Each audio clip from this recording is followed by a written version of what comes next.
सुनत विभीषण प्रभु कै बानी। जय श्री राम। तो मैंने तुम्हारे यूट्यूब चैनल पर आप सबका स्वागत करती हूँ। इस प्रसंग का वर्णन सुंदरकांड में मिलता है।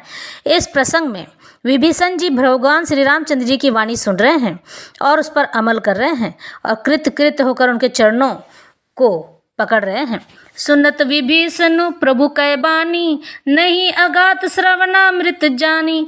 पद अम्बुज गहि बारहि बारा, हृदय समातन प्रेम अपारा। सुनहु देव सचराचर स्वामी, प्रणत पाल उर अंतर जामी। उर कछु प्रथम वासना रही, प्रभु पद प्रीति सरित सो बही। अब कृपाल निज भगति पावनी, देहु सदा शिव मन भावनी। एवं अस्ति कहु प्रभु रंधीरा, मागा तुरत सिंधु कर नीरा। यद्यपि सखा तब इच्छा नाही, मोर दर्शु अमोद जग माही। अस कहि राम तिलक तेहि सारा, सुमन बुद्धि नभ भई अपारा। रावण क्रोध अनल निज श्वास, समीर प्रचंड जरत विभीषण राखे दिन्हे राजू अखंड। जो संपत्ति शिव रावण ही दिन्ही, दिए दस माथ। सोई संपदा विभीषण ही, सकुचि दिन्हि रघुनाथ। इस पर प्रभु की वाणी सुनते हैं से विभीषण जी और उसे कानों के लिए अमृत जानकर विभीषण जी आघाते नहीं हैं। वे बार बार श्री रामचंद्र जी के कमलों को पकड़ते हैं। अपार प्रेम है, हृदय में समाता नहीं है। विभीषण जी ने कहा, हे देव, हे चराचर जगत के स्वामी, हे शरणागत के रक्षक, हे सबके हृदय के भीतर की जानने वाले, सुनिए। मेरे हृदय में पहले कुछ वासना थी, वह प्रभु के चरणों की प्रीति रूपी नदी में बह गई है।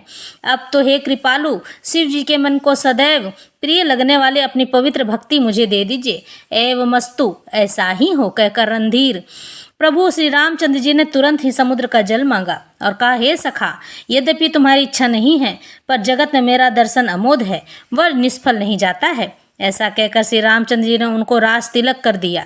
आकाश से पुष्पों की अपार वृष्टि हुई, अपार वर्षा होने लगी, पुष्प बरसने लगे। श्री रामचंद्र जी ने रावण के क्रोध रूपी अग्नि में, जो अपनी विभीषण की श्वास वचन रूपी पवन से प्रचंड हो रही थी, जलते हुए विभीषण को बचा लिया और उसे अखंड राज्य दे दिया। शिव जी ने जो संपत्ति रावण को 10 सिरों की बलि देने पर दी थी, वही संपत्ति श्री रघुनाथ जी ने विभीषण को बहुत सकुचाते हुए दी। इसी कारण से विभीषण श्री रामचंद्र जी के सखा हो गए। विभीषण जी ने श्री रामचंद्र जी का युद्ध में बहुत ही साथ दिया था। विभीषण श्री रामचंद्र जी से अथाह प्रेम करने लगे थे और जब वे लंका से आए थे तो उनके प्रेम के अश्रु बहते ही जा रहे थे, वो तो बिल्कुल रुक ही रहे थे। श्री रामचंद्र जी ने भी विभीषण का स्वागत ऐसे किया जैसे कि लंका के राजा विभीषण ही तुरंत बन गए हों। इस तरह से